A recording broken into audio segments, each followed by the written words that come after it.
a partir do versículo 31.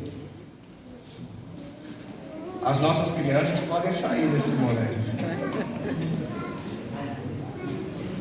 Vi um monte de mão levantada, eu falei assim, o que está acontecendo, gente? Cuida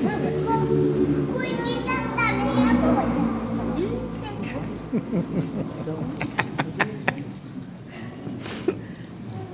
Amém. Deus abençoe os nossos pequenos.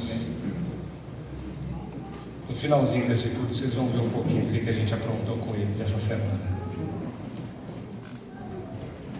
João capítulo 8, a partir do versículo 31. Dando sequência a essa série de mensagens que tem impactado tanto a nossa vida, nós olhamos de forma especial agora para o final desse capítulo e tudo que esse capítulo tem a nos ensinar. E de uma forma bem objetiva, eu queria trazer uma mensagem que Deus tocou profundamente no meu coração essa semana e que tem tudo a ver com isso que nós acabamos de ver aqui, tudo a ver com isso que nós acabamos de viver e temos vivido aqui. Quando João escreve sobre esse diálogo e essa tensão que nós estamos há semanas conversando aqui, nós aprendemos algo muito bonito, muito forte e muito profundo. E antes de lermos esse texto, eu queria fazer uma pergunta para você. Você é gente de quem, hein? Já ouviu essa frase? Já ouviu essa pergunta? Pois é, se você é itatibense raiz, ou se você veio para cá já tem um tempo, essa frase já andou aparecendo na tua vida em algum lugar que você passou por aqui. É uma frase de Itatiba, gente. Quando eu cheguei, sentei com alguns irmãos, eu me lembro disso, sentado ali tomando um café, conversando sobre a vida. De repente, a pessoa que está do meu lado vira para mim e fala assim: ô pastor, você é gente de quem, hein? Eu parei assim, não entendi nada. A primeira reação foi: eu sou gente normal, gente do planeta Terra, gente de carne e osso, gente comum, né? No primeiro momento eu não estava entendendo muito bem. Será que está perguntando que tribo que eu pertenço, o que eu gosto, o que eu gosto de fazer? Aí depois a conversa vai, uma explicação daqui, uma explicação dali. Eu sou mineiro, né, gente? Eu não sou itatibense. E aí eu entendi que na verdade o que estava sendo perguntado era sobre a minha família, a quem eu pertenço. Na verdade, qual é o meu sobrenome? Eu sou filho de quem? Quem são meus pais? Quando a gente pergunta gente de quem, a gente está querendo saber quem nós somos a partir de onde nós fomos gerados, de onde aprendemos tudo que nós somos, do que vivemos, do que fazemos. Engraçado, né? Essa coisa exclusiva da nossa cidade, que você não acha em lugar nenhum nesse mundo. Uma pergunta tão importante para a nossa vida que me fez pensar, e tem tudo a ver com esse texto. O que faz alguém ser filho de alguém? Será que é somente ter o DNA daquele que te gerou? Ué, e os filhos adotivos? Eles não são filhos? E os pais que adotam não são pais?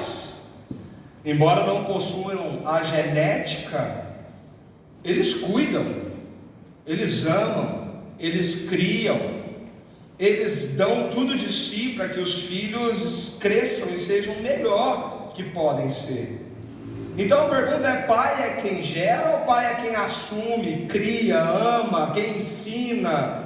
Tem muita gente espalhada por esse mundo que são filhos genéticos, mas que abandonaram seus pais, ou que foram abandonados por eles e que vivem aí sozinhos. Outros que tiveram a graça de serem recebidos numa família e mesmo não tendo a carga genética, tiveram pais e mães que cuidaram, abraçaram, criaram. Então, o que faz alguém ser filho de alguém?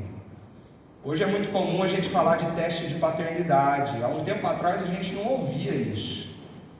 Mas hoje é muito comum, você vai lá, faz um exame, faz um rastreio do DNA e você descobre quem é pai, quem não é. Num mundo como esse nosso, onde o sexo se tornou tão banalizado, isso se tornou muito comum, inclusive.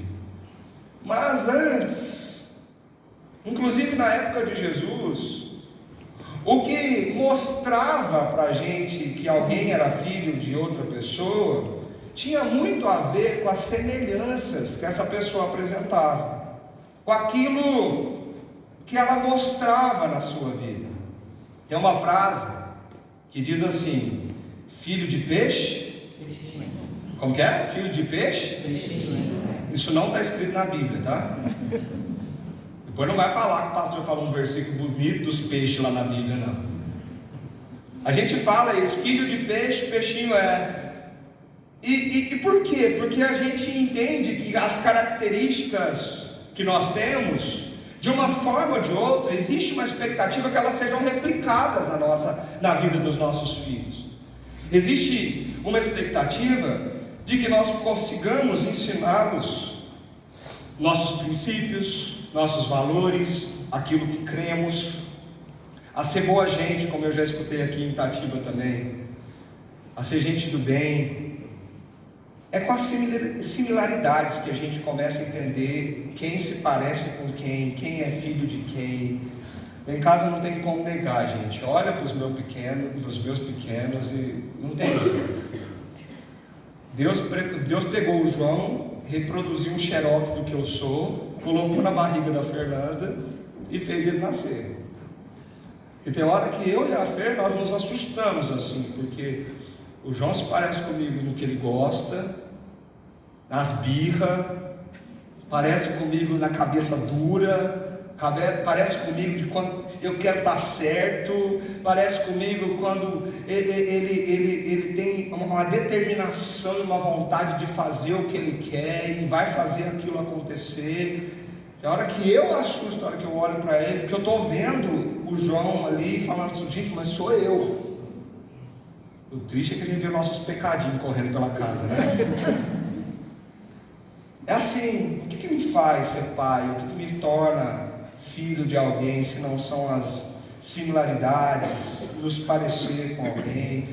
Hoje o nosso texto, ele lida com algo bem interessante, gente, porque o assunto que foi levantado por Jesus aqui, no final desse diálogo do capítulo 8, com os judeus, ele tem essa reflexão muito próxima. Ele está levantando uma pergunta: quem de fato é o pai de vocês? É como se Jesus estivesse falando para eles assim: eu sei a quem eu pertenço, mas e vocês? São gente de quem? É como se Jesus estivesse dizendo para eles assim: quem é o pai de vocês? Vocês são filhos de quem? Nós estamos diante daquele grupo, cabeça dura de judeus, que estão diante de Jesus, olhando para Jesus, ouvindo Jesus, mas que parece que algumas coisas não se encaixam. Alguma coisa está difícil. Eles acham que por ser descendentes de Abraão, eles são muita coisa, e que isso basta. E Jesus vem falando algumas outras coisas que parece que choca a realidade do coração deles. E tem uma mensagem bonita sendo levantada nesse texto aqui, que uma das características mais evidentes de que você pertence a alguém, que você é filho de alguém, é você ser parecido com ele naquilo que ele vive, naquilo que ele faz. Eu queria hoje te chamar para a gente refletir sobre esse tema. Os verdadeiros filhos de Deus creem, permanecem e imitam Jesus, o grande eu sou. E de forma muito simples, num texto tão complexo, a gente pode ver isso em alguns movimentos, e o primeiro deles é esse: que verdadeiros cristãos permanecem em Cristo. Verdadeiros cristãos, filhos de Deus, permanecem em Cristo. Se você olhar para o capítulo 8, versículo 31, parece que isso está muito, muito explícito nesse versículo. Olha o que está escrito aí: se vocês permanecerem na minha palavra, são verdadeiramente meus discípulos. Consegue ler comigo? Vamos juntos? se vocês permanecerem na minha palavra, são verdadeiramente meus discípulos. Para quem Jesus está falando isso? Essa é uma coisa importante para a gente lembrar, resgatar, para entender. Se você voltar um pouquinho aí na tua Bíblia, no versículo 30 desse mesmo capítulo, nós terminamos uma parte desse diálogo de Jesus, lendo assim: quando Jesus disse isso, muitos creram nele. Jesus disse o quê? Jesus estava dizendo algo muito forte. Jesus disse: eu sou a luz do mundo.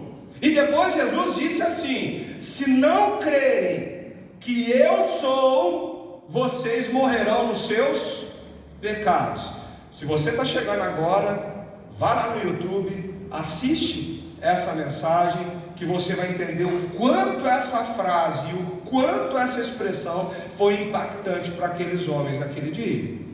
Jesus falou isso, e esse pedaço do capítulo 8 termina dizendo que aqueles homens creram nele, acreditaram no que ele estava falando. De repente, a gente vai para o versículo 31 e ele começa assim: então Jesus disse aos judeus que haviam crido nele. Então, nós estamos diante de um grupo de pessoas que ouviu Jesus afirmar que ele é a luz do mundo e diz: nós entendemos e cremos nisso, nós entendemos o que o Senhor está falando. Mas, se você pegar o capítulo 8 aí na sua Bíblia e passar o seu dedo, se for online, ou acompanhar na página, o versículo 59, que é o finalzinho desse capítulo, você vai ver que esses mesmos homens, que no versículo 30 dizem que creem em Jesus, que no versículo 31, João nos afirma que Jesus está falando com aqueles que haviam dito crer nele, no versículo 59, estão pegando pedras para dizer: nós vamos te matar. Que coisa esquisita, né, não, irmão? Por que será que isso é tão importante para a gente entender todo esse diálogo e onde ele chegou? Porque existe uma mensagem importantíssima aqui que nos ensina isso que Jesus está falando aqui: se permanecerem na minha palavra, vocês serão verdadeiramente os meus discípulos. Porque não basta uma mera confissão de simpatia com Jesus. Não adianta você dizer que gosta do estilo de Jesus, que você acha bonitinho as palavras de Jesus, que você acredita que Jesus existiu, que você sabe que existe uma história da cruz, do túmulo, que existe o The Chosen nos mostra cenas maravilhosas, porque ele pregou o amor, ele pregou o perdão, ele pregou e fez coisas tão bonitas, e você é simpatizante com esse Jesus que fez coisas maravilhosas nesse mundo, mas esse Jesus não faz parte da tua vida. Não adianta ter simpatia para com ele, não adianta dizer que você gosta dele, se você equiparar ele a qualquer outro homem ou mulher que é tão bom, tão misericordioso, que derrama do seu amor, fala sobre o bem das pessoas, que abraça, que é generoso nesse mundo. A gente conhece um par de nomes na nossa história que é assim. E às vezes você lida com Jesus como se Jesus fosse o mesmo pé de igualdade dessas pessoas. Não adianta dizer: eu acredito nele, eu sei que ele existiu, eu sou simpático a ele.